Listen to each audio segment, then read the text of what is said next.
Bonjour et bienvenue dans l'invité de la matinale, le lieu de croisement entre actualité et excellence. Aujourd'hui, nous parlerons d'une conférence débat qui s'est tenue le 31 août 2025 sur la thématique suivante. Comment réussir sa vie scolaire et choisir son avenir professionnel? Cette rencontre, qui a réuni universitaires, professionnels et leaders religieux, avait pour ambition de guider les jeunes et les familles dans l'orientation scolaire et professionnelle, tout en mettant en avant l'importance des valeurs spirituelles et des compétences transversales.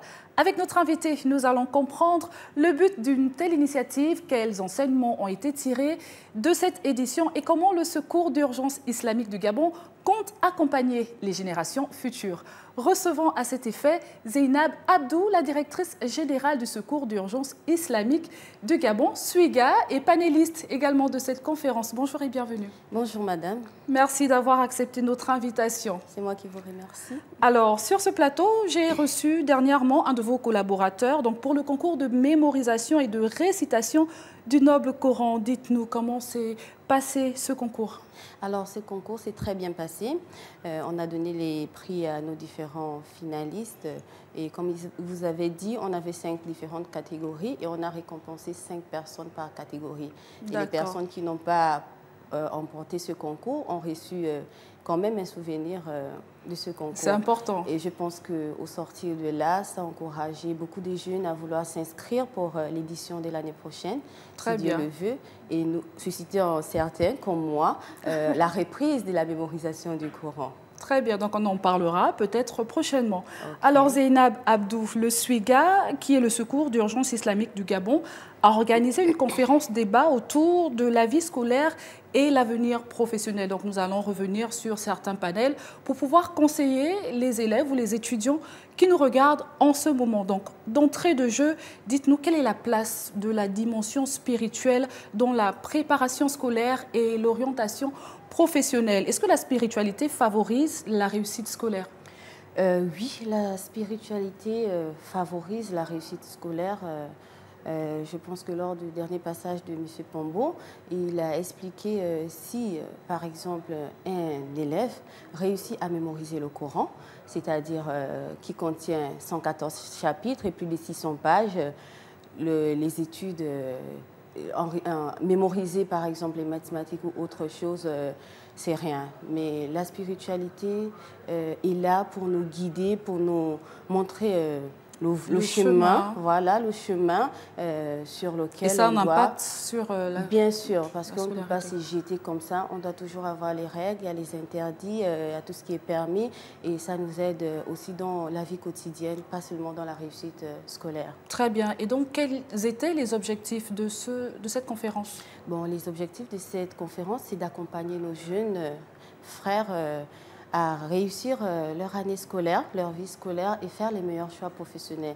Après avoir organisé le concours national des mémorisations du Coran, nous avons jugé utile d'accompagner, de poursuivre notre accompagnement à l'endroit des jeunes à l'effet afin qu'ils puissent avoir des astuces nécessaires pour réussir leur vie scolaire et faire des meilleurs choix professionnels.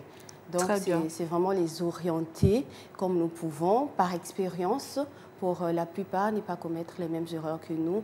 Et voilà, c'est ça. Très bien. Alors, lors de cette conférence débat, vous avez évoqué les compétences transversales. Donc, premièrement, donnez-nous la définition pour les téléspectateurs. Et ensuite, ces compétences peuvent-elles s'acquérir facilement? Si oui, comment? Oui, les compétences transversales, je vais vous donner un exemple terre à terre ou bien une définition simple. Ce sont des compétences qu'on ne nous enseigne pas forcément lors de notre... à l'école. Voilà, forcément à l'école. Par exemple, je vais parler de la communication. Certains nous parlent, par exemple, de la communication comme ce que vous faites, présentation télé, etc. Donc, surtout les subtilités, on va dire, de la communication. Exactement, la communication, être à l'écoute des autres.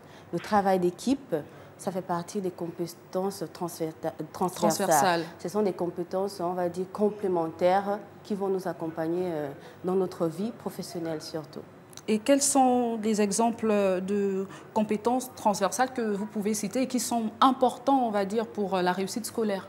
Comme je disais tout à l'heure, le travail d'équipe. Exactement. C'est très important. L'écoute, la communication, lorsqu'on travaille avec les autres, il faut avoir l'harmonisation, de l'harmonie entre nous pour mener à bien nos différentes missions. Il ne faut pas être borné, il faut écouter les autres. L'autre, la personne en face de soi. Exactement, parce qu'on apprend tous les jours et on peut faire des erreurs que nous, on ne remarque pas, mais lorsque l'autre vous propose que, ah, écoute, ici, il faut prendre en compte tant que ça va dans le même sens que... Et effectivement, nous ne l'apprend pas forcément, pas toujours à l'école. C'est maintenant en allant en entreprise qu'on développe aussi ces compétences-là. Alors, la conférence a aussi insisté sur la flexibilité comme moteur de réussite et je pense que c'était votre panel. Oui. Donc, pouvez-vous nous expliquer ce concept, en quoi elle serait bénéfique aussi pour la réussite scolaire? Alors, on a parlé de la thématique de la flexibilité. Il faut rappeler que la flexibilité, c'est un moteur de réussite professionnelle qui permet aux individus d'acquérir de nouvelles compétences. D'accord. OK. On va prendre un exemple simple. Imaginez quelqu'un qui a fait les études dans le domaine de la comptabilité, mais peine à trouver du travail dans ce domaine. Et il ne doit pas rester borné et dire que tant que je n'ai pas le travail dans ce domaine, je ne vais rien faire. Ça, c'est une personne qui n'est pas flexible. Une personne flexible, c'est celle-là qui accepte les propositions qui viennent à elle et qui accepte ce travail. Et lorsqu'elle va aller, elle va acquérir des nouvelles compétences, avoir des nouvelles expériences. Et souvent, on se rend compte qu'on aime même tellement ce nouveau boulot qui n'a rien à voir avec notre ce qu'on a fait formation initiale. De base. Et on se démarque des autres. Et souvent, on est même meilleur, plus que la personne qui a suivi même la formation dans ce sens. Et pour la petite histoire, moi, j'ai fait mes études en littérature française et francophone. Je suis maître en lettres modernes. Lettres modernes. Mais quand j'ai terminé mes études, je peinais à avoir du travail. J'ai accepté mon premier travail en tant qu'agent de voyage. Très bien. Donc rien à voir avec les lettres modernes. Rien à voir avec les lettres modernes. Je fais caissière, rien à voir. Et je pense qu'il y a plusieurs exemples aujourd'hui dans ce monde. En fait, la flexibilité, c'est ça. Accepter le travail qui n'a rien à voir avec notre formation. Voilà, il ne faut pas rester figé. Non, donc je ne trouve pas le travail dans le domaine de la communication, je vais rester là jusqu'à ce que ça arrive. Non, non, non. On acquiert de nouvelles compétences, on s'adapte au changement. Et voilà, la vie sera plus facile. Exactement. Et par rapport à la flexibilité, justement, pour les personnes qui n'osent pas, est-ce que derrière, il n'y a pas une peur de la méconnaissance de ce qu'on est censé faire comme travail?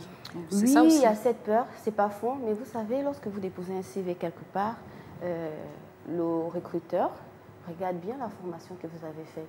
Mais est-ce que vous savez qu'il ne se fiche pas plus sur la formation? On regarde plus la compétence et l'expérience. Exactement, c'est important. Sachant qu'il a vu, par exemple, si vous n'avez pas les compétences, vous n'avez pas d'expérience, il vous a proposé un travail dans un autre domaine de votre formation. Il est conscient de la formation que vous avez eu à faire. Donc, quand vous rentrez, il vous prend. Souvent, c'est peut-être parce que vous êtes démarqué lors de l'entretien, vous êtes une personne qui a du cran, etc. Et quand vous venez, il vous offre même souvent une formation ou bien vous avez un mois où on vous enseigne. C'était mon cas de l'agence de voyage. Quand j'ai commencé, on m'a payé une formation. D'accord. Ils ont payé et donc ils ont vu déjà les compétences derrière. Exactement. Au sorti de là, tout allait bien. Je maîtrisais le logiciel Amadeus, j'ai édité les billets, etc. Donc en plus d'avoir la formation, c'est important d'avoir des compétences, des expériences. Et ne pas avoir cette peur-là de dire que non, je vais rater, ça ne va pas aller. Non, tant qu'on vous propose, n'ayez pas peur. On acquiert des compétences, on apprend sur le terrain. Parce que souvent, ce qu'on nous apprend à l'école, c'est la théorie. Hein. Ça n'a rien à voir avec ce qu'on fait sur le terrain. J'ai fait lettres modernes, aujourd'hui je suis chargée d'études, il y a une méthodologie à respecter. Certes, mes études m'aident dans, par exemple, la rédaction ou la correction ou comment formuler certaines phrases, mais la méthodologie, elle est différente et je l'ai apprise sur le terrain. Et donc, c'est à retenir, la flexibilité est très importante. Alors, parlez-nous à présent de l'importance de choisir de faire ce que l'on aime en tenant compte de ce que cela peut nous permettre de devenir. Donc, vous avez développé aussi cette thématique-là. Donc, comment aider les jeunes à identifier leur passion et en faire une carrière? Bon, vous savez, les jeunes doivent eux-mêmes savoir ce qu'ils aiment dès le bas âge. On avait un étudiant qui a intervenu sur le fait qu'il aimait déjà manier les ordinateurs depuis 4 ans. D'accord. Et quand il a eu son bac, ses parents voulaient qu'il fasse les études dans un autre domaine que l'informatique. Et à un moment donné, il a dit à ses parents non, parce que là, il était déjà universitaire et les parents acceptaient de l'accompagner dans ce choix. Aujourd'hui, il fait la création des sites web pour des personnes intéressées, il fait leur communication. En fait, il est dans ce qu'il aime. Alors, est-ce que vous avez l'intention de pérenniser cet événement afin que beaucoup plus d'élèves puissent bénéficier de ce programme? Oui, on a l'intention de pérenniser. Les 2 années passées, Dr Pombo avait organisé un forum sur l'orientation scolaire pour les nouveaux bacheliers. Et toujours dans l'accompagnement des jeunes, au mois de mai, on a fait une conférence sur l'entrepreneuriat des jeunes. Très bien. Même si c'était plus axé sur celui de la femme, mais on a abordé un peu l'entrepreneuriat, comment cultiver ces valeurs-là, grandir avec pour être autonome. Voilà. Donc oui, on va continuer. Je pense que dans 2 semaines, on aura un programme axé sur les jeunes filles uniquement. Très bien, nous sommes arrivés quasiment à la fin de cette entrevue. 30 secondes chrono. En ces temps de rentrée scolaire, quel message souhaitez-vous adresser aujourd'hui aux jeunes qui préparent leur reprise scolaire et qui souhaitent aussi planifier leur vie professionnelle? C'est à vous. Alors, à nos jeunes frères et sœurs, c'est de vous dire qu'il faut vous adonner à fond dans les études. Il faut vraiment concilier, mettre Dieu dans tout ce que vous faites.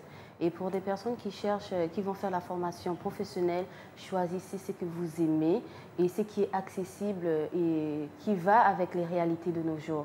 Parce qu'il ne suffit pas d'avoir une formation dans un domaine où ce sera compliqué d'avoir le travail. Donc, mettez Dieu dans tout ce que vous faites. Les études et la spiritualité, ça va de pair.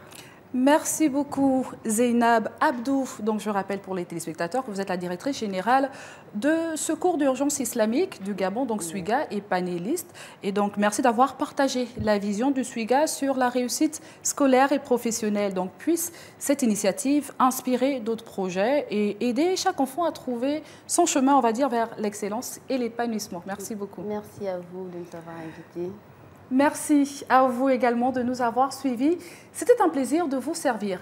La réussite scolaire ne se limite pas aux notes, mais repose aussi sur la discipline, la passion, les compétences et les valeurs. À demain sur les antennes de Gabon 24.